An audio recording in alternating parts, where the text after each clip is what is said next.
ఒరే వాడు నాకంటే 4 ఏళ్ళు చిన్నోడ్రా. వాడు అప్పుడే పెళ్లి చేసుకున్నాడా? ఒరే ఎట్రా చేసినారు వాళ్ళ అమ్మ నాన్న వాడికి పెళ్ళా? తొక్కలేదు, వాడేం బాగుపడాలి కానీ నువ్వు ఫోన్ పెట్టి.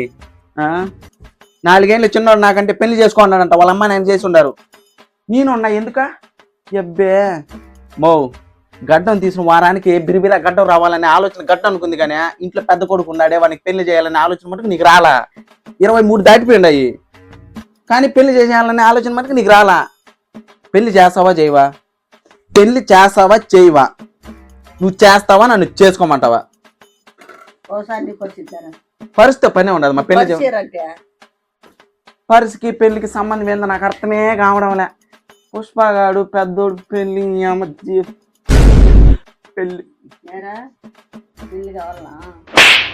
అది ఇద్దే ఉండేది ఇదే. అయితే పెళ్లి చేయవమ్మా? పిల్ల బచ్చనాయాల మా జీవితం ఎప్పుడు పెద్ద నవ్వుతాను, ఎప్పుడు పెళ్ళి అవుతుందో ఏమో. నవ్వుతానురా, బాగా నవ్వుతానురా. నవ్వింది చాలుగానే మన ఇండియాలో జాతరలు పండుగలు సీజన్ వచ్చింది. సరేనా? ఇండియాకు ఏదో ఒకటి పంపించండి మన కోసం. పిల్లకాయలు బంధువులు వాళ్ళు వీళ్ళు ఎదురు చూసుకుంటారు.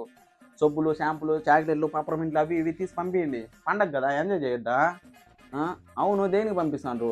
మనకు యూసుఫ్ కార్గో ఉంది నమ్మకంగా. మన వస్తువులు చిన్న చాక్లెట్ నుంచి పెద్ద పెద్ద టీవీలు, ఫ్రిడ్జ్లు, వాషింగ్ మిషన్లు ఇలాంటివి ఏవైనా కూడా చిన్న డ్యామేజ్ లేకుండా మన ఇంటి వరకు చేర్చే బాధ్యత అయితే వాళ్ళది. వాళ్ళు చేసే ప్యాకింగ్ విప్పుకోవడానికి మనకైతే పెద్ద పెద్ద ఆయుధాలే కావాలి. అంత పర్ఫెక్ట్ గా చేస్తారన్నమాట. మీరు ఫాస్ట్ గా అన్ని కొనేసి ఇంటికాడ ఉండే వాళ్ళకి పంపియండి అబ్బా. మన యూసుఫ్ కార్గో కైతాన్, ఫర్వానియా, మాలియాలో 3 బ్రాంచ్లుగా ఉన్నది. మీరు మాత్రం యూసుఫ్ కార్గోకి మాత్రమే పంపేయండి సరేనా? నమ్మకంగా ధైర్యంగా మంచిగా ఉంటది.